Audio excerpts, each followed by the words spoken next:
Hello everyone, मेरा नाम स्वाति है और आज से मैं अपना यूट्यूब क्लासेस स्टार्ट कर रही हूँ जो आपके लिए हेल्पफुल होगा।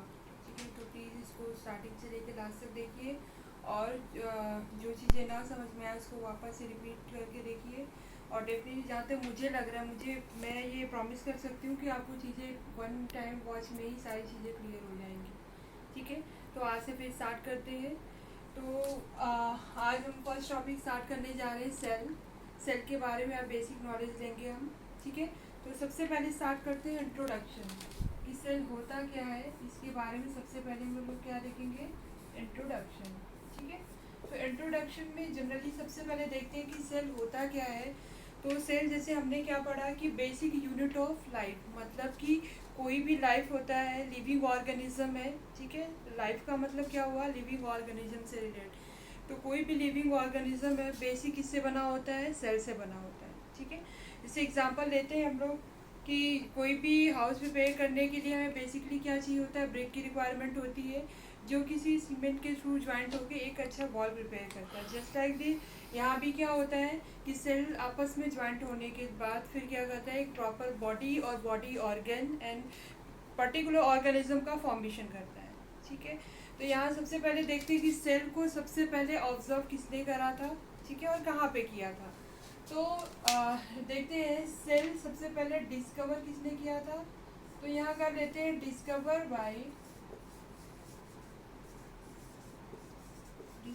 By Robert Hooke.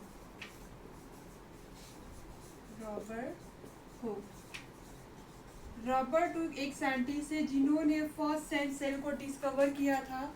किसमें किया था, कॉक सेल के अंदर, इन कॉक सेल। कॉक सेल क्या था, जो कि डेट फॉर्म में था। ठीक है, डेट सेल था ये। तो फर्स्ट डिस्कवरी सेल्स की किसने की थी, रॉबर्ट हुक ने किया था। जिस सेल के अंदर किया था उसको क्या बोलते हैं, कॉक सेल बोला जाता है। ठीक है, और कॉक सेल जो है बेसिकली वो डेट फॉर्म में होता है, इसलिए इसको क्या बोलते हैं, डेट सेल बोलते हैं। उसके बाद हम देखते हैं कि डेट सेल में रॉबर्ट हुक ने किया, तो नेक्स्ट इसके बाद लिविंग सेल में किसने किया था। ठीक है, तो लिविंग सेल में जो इनकी डिस्कवरी हुई थी, तो in living cell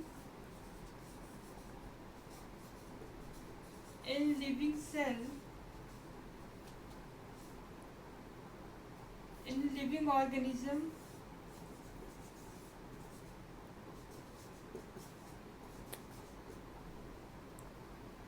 cell discovered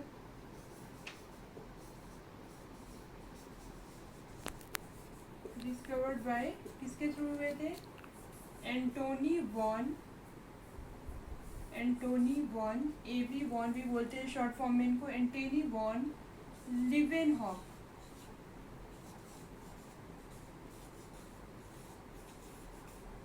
Antony von Leeuwenhoek एक साइंटिस्ट है जिन्होंने लिविंग सेल में फर्स्ट टाइम सेल को ऑब्जर्व किया। ठीक है, उसके बाद जैसे कि बेसिकली आप लोगों ने बैक क्लासेस में 9th में पढ़ा होगा, थोड़ा सा रिकॉल करते हैं कि सेल का जो बेसिकली किस ब्रांच के अंदर इसकी स्टडी होती है। तो बायोलॉजी का एक ब्रांच होता है साइटोलॉजी। साइटोलॉजी के अंदर जो होता है वो सेल की स्टडी की जाती है। ठीक है, तो साइटोलॉजी क्या है, बायोलॉजी का एक ब्रांच है जिसके अंदर हम सेल की सारी हिस्ट्री के बारे में पढ़ते हैं। ठीक है, तो साइटोलॉजी के अंदर क्या होता है, स्टडी ऑफ सेल। ठीक है, जैसे बायोलॉजी के अंदर क्या पढ़ते हैं, तो कॉमनली हम क्या बोलते हैं कि प्लांट और एनिमल्स, जूलॉजी, बॉटनी, सारी ये कॉमनली हम किसके अंदर पढ़ते हैं, बायोलॉजी के अंदर पढ़ते हैं। बायोलॉजी के अंदर भी 2 पार्ट डिवाइड है, जूलॉजी और बॉटनी। फिर उनके अंदर फर्दर बहुत सारे डिवीज़न है, क्योंकि जितनी भी चीज़ें हैं, चाहे वो फिजियोलॉजी से रिलेटेड हो, चाहे वो सेल से हो, चाहे डाइवर्सिटी हो, सबका अलग अलग एक ब्रांच है जिसके अंदर पर्टिकुलर स्पीसीज की स्टडी की जाती है। तो जो सेल की हिस्ट्री हम लोग पढ़ते हैं वो किसके अंदर पढ़ते हैं, साइटोलॉजी के अंदर पढ़ते हैं। उसके बाद नेक्स्ट पॉइंट एक देख लेते हैं कि साइटोलॉजी के अंदर सेल की स्टडी की जाती है और साइटोलॉजी का फादर किसको बोला जाता है। ठीक है, तो रॉबर्ट हुक को ही क्या बोला जाता है, फादर ऑफ साइटोलॉजी। तो यहाँ लिख सकते हैं, आप नोट कर सकते हैं उसको, फादर ऑफ साइटोलॉजी कौन है, फादर ऑफ साइटोलॉजी किसको बोला जाता है? रॉबर्ट हुक को बोला जाता है। ठीक है, रॉबर्ट हुक को क्या बोला जाता है? Father of cytology. ठीक है, तो ये जस्ट एक इंट्रो है बेसिकली कि आप किसके बारे में पढ़ने जा रहे हो। ठीक है, कहाँ से ऑब्जर्व हुआ, किसने किया, एक बेसिक इंट्रो है, ये बेसिक। उसके बाद हम नेक्स्ट टॉपिक स्टार्ट करते हैं। ठीक है, और हाँ, जो चीज़ें हम डिस्कस करते चल रहे हैं तो आप उसको पॉज करके उसको नोट कर लो, या फिर आपको इसको स्क्रीनशॉट लेना है तो स्क्रीनशॉट ले सकते हो। ठीक है, नेक्स्ट टॉपिक स्टार्ट करते हैं। सेल थ्योरी किसने दिया था और कहाँ से ऑब्जर्व हुआ था? ठीक है, चीज़ें आपको बहुत इजीली समझ में आने वाली है। ठीक है, धीरे धीरे हम सब चीज़ों के बारे में पढ़ते चल रहे हैं। बेसिकली सेल एक ऐसा चैप्टर है जो कि बायोलॉजी का एक बेस जो होता है वो सेल को ही बोला जाता है। ठीक है, इसलिए हम लोग इसी चैप्टर से स्टार्ट कर रहे हैं और 11th का एक बेसिक फर्स्ट चैप्टर भी है। ठीक है, चलो नेक्स्ट टॉपिक देखते हैं कि सेल थ्योरी क्या होता है बारे में। ठीक है, तो यहाँ से स्टार्ट करते हैं, सेल थ्योरी क्या होता है।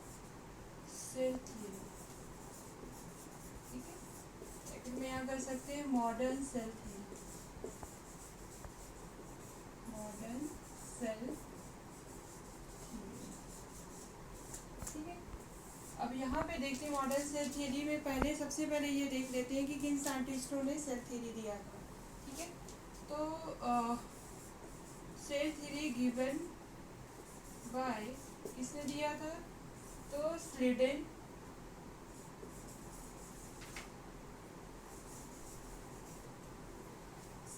स्वान एंड रुडोल्फ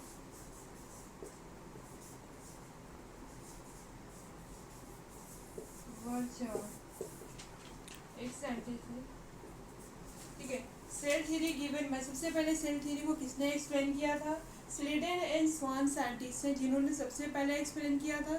उसके बाद 2 पॉइंट और इंक्लूड हुआ था जो कि किसके थ्रू हुआ था? रुडोल्फ वर्चाओ एक साइंटिस्ट है जिन्होंने अपनी एक और लाइन उसमें इंक्लूड किया था। इसलिए हम लोग क्या बोलते हैं कि मॉडर्न सेल थ्योरी किसने दिया था? तो स्लीडन एंड स्वान और रुडोल्फ वर्चाओ ने दिया था। ठीक है, अब यहाँ पे पॉइंट एक्सप्लेन करते देखते हैं कि क्या क्या पॉइंट है सेल थ्योरी के अंदर। तो यहाँ पे फर्स्ट पॉइंट हम इंक्लूड करते हैं कि cell is structural and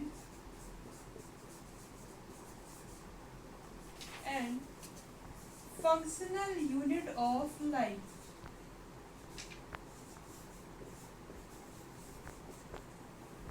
unit of life,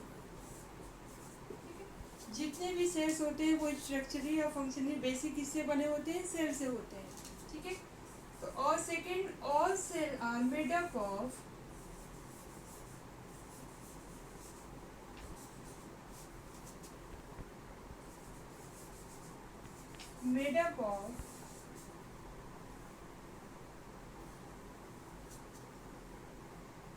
और सॉरी यहाँ पे एक चीज मिस्टेक है, all organism are made up of cells. चाहे ऑर्गेनिज्म आपका मल्टी सेलुलर हो या फिर यूनिसेलुलर, सारे बेसिकली किससे बने होते हैं? सेल से बने होते हैं। ठीक है, यहाँ पे एक पॉइंट और है कि जितने भी हमारी बॉडी का फंक्शन हो, चाहे ऑर्गेनिज्म ह्यूमन हो या फिर कोई भी एनिमल्स हो, मैमल्स हो या फिर प्लांट हो या फिर कोई यूनिसेलुलर ऑर्गेनिज्म हो या मल्टी में कोई भी ऑर्गेनिज्म हो, सबका एक्टिविटी किस पे डिपेंड करता है? सेलुलर एक्टिविटी पे डिपेंड करता है। मीन्स कि जितने भी सेल्स जो होते हैं जो एक्टिविटी करते हैं, उन्हीं एक्टिविटी का सम टोटल जो होता है हम किसी भी वर्क में परफॉर्म करते हैं या फिर हमारी बॉडी का जो फिजियोलॉजी फंक्शन होता है वो उस पर डिपेंड करता है। तो कहने का मतलब यहाँ पे ये हुआ कि सेल जो होता है, एक सेल बेसिक जो फंक्शन करता है, वैसे ही सारे सेल्स जो फंक्शन करते हैं उन्हीं का सम टोटल जो होता है कोई भी एक्टिविटी परफॉर्म होती है ऑर्गेनिज्म के थ्रू। तो यहाँ देख सकते हो आप कि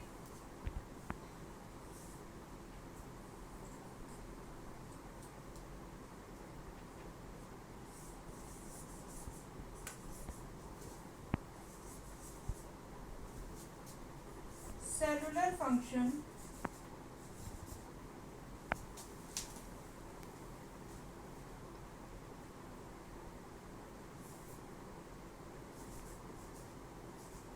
एक मिनट, ठीक है। यहाँ पे इतना आपने अगर देख लिया तो ठीक है, मैं आगे से फिर रब करके ऊपर से स्टार्ट कर रही हूँ, ठीक है। तो यहाँ पे 2 पॉइंट आपको समझ में आए। Cell is the structure and functional unit of life and all organism are made up of the cells. जितने भी ऑर्गेनिज्म होते हैं बेसिकली किससे बने होते हैं? सेल से बने होते हैं, ठीक है। तो यहाँ पे नेक्स्ट पॉइंट देख लेते हैं।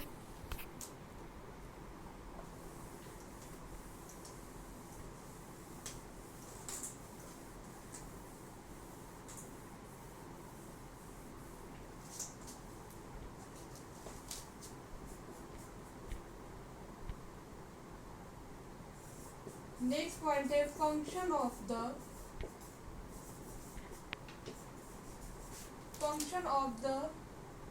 organism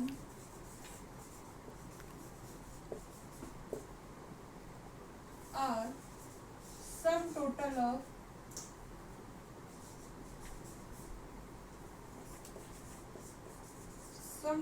function of cell।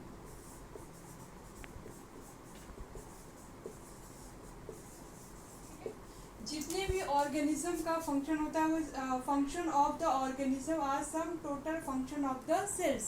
मतलब कि सारे सेल कलेक्टिवली जो फंक्शन परफॉर्म करते हैं वही फंक्शन क्या होता है? ऑर्गेनिज्म होता है। ऑर्गेनिज्म के अंदर एक अगर सिस्टम की बात करें तो लिविंग ऑर्गेनिज्म में हायर ऑर्गेनिज्म के अंदर जितनी भी फिजियोलॉजी होती है वो बेसिकली किससे परफॉर्म होती है? सेल से होती है। और सेल में डिफरेंट टाइप्स के होते हैं, तो ग्रुप में जो पर्टिकुलर फंक्शन करते हैं तो उसी को हमने यहाँ एक्सप्लेन किया कि सेल्स का जो बेसिक जो ग्रुप में एक साथ एक्टिविटी करते हैं उसी सम टोटल फंक्शन को हम क्या करते हैं? एक्टिविटी के थ्रू ऑर्गेनिज्म में अपीयर होता है, जिसको हम देखते हैं, ठीक है। और उसके बाद नेक्स्ट पॉइंट है यहाँ पे कि ऑल सेल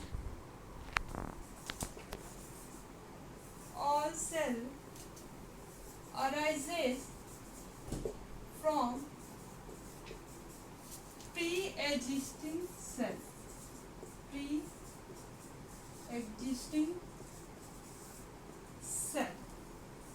जितने भी सेल्स होते हैं वो अपने प्री एग्जिस्टिंग सेल से अराइज होते हैं, ठीक है। मतलब एक सेल डिवाइड होगा 2 सेल बनाएगा, फिर 2 सेल डिवाइड होगा वो 4 सेल बनाएगा। तो बेसिकली वो किससे डिवाइड होकर फॉर्म हो रहे हैं? प्री एग्जिस्टिंग सेल से, अपने प्रीवियस सेल से, ठीक है। तो ये सारे जो पॉइंट है वो किसमें एक्सप्लेन हुआ था? सेल थियरी में। सेल थियरी किसने दिया था? स्लीटेनस्वान और वर्चाउ ने दिया, ठीक है। अब नेक्स्ट टॉपिक यहाँ पे हम लोग देखते हैं सेल का स्ट्रक्चर। पहले देख लेते हैं कि सेल्स के फंक्शन शेप और साइज क्या होते हैं, ठीक है। बेसिकली सेल के साइज जो होते हैं वो भी अलग अलग होते हैं, उसके बाद शेप भी अलग अलग होता है। तो यहाँ पहले मेंशन कर लेते हैं शेप एंड साइज, ठीक है। शेप एंड साइज किसका? सेल्स का।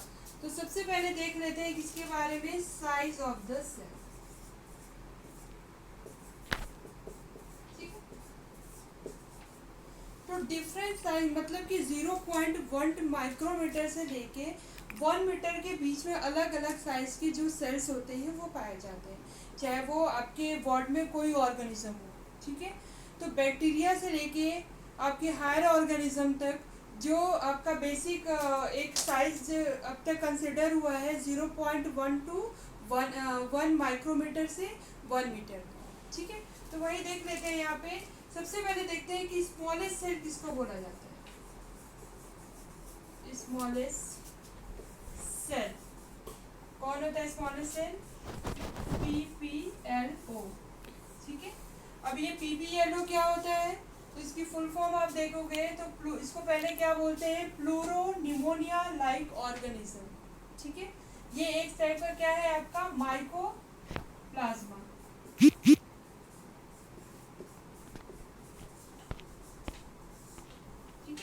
इसका क्या बोलते हैं? इसको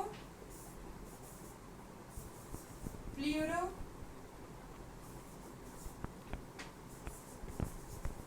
निमोनिया लाइक ऑर्गेनिज्म, EPLO, ये सबसे स्मॉलेस्ट सेल होती है 0.1 माइक्रोमीटर। ठीक है, उसके बाद देख लेते हैं यहाँ पे लार्जेस्ट सेल जिसको बोला जाता है, लार्जेस्ट सेल होता है आपका ऑस्ट्रिच एग सेल। ये लार्जेस्ट सेल होती है। उसके बाद देखते हैं लॉन्गेस्ट सेल कौन होता है। लॉन्गेस्ट सेल जो होता है आपका वो न्यूरॉन सेल या फिर नर्व सेल्स बोलते हैं उसको।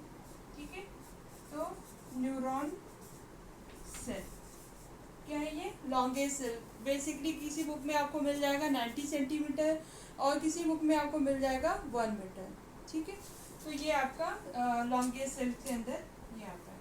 ठीक है, प्लांट्स के अंदर कुछ देख लेते हैं।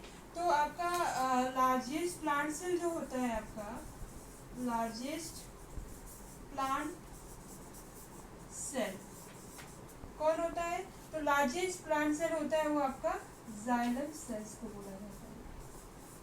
ठीक है, उसके बाद लॉन्गेस्ट आपका प्लांट सेल कौन सा होता है, ऊपर से मैं इरेज कर रही हूँ। आप देखो जो पॉइंट मैं यहाँ पे नोट कर रही हूँ, या तो आप पॉज करके उसको नोट करो या फिर इसको स्क्रीनशॉट ले सकते हो। ठीक है, तो नेक्स्ट पॉइंट यहाँ पे हम ऐड कर रहे हैं, लॉन्गेस्ट प्लांट सेल में कौन आता है। तो लॉन्गेस्ट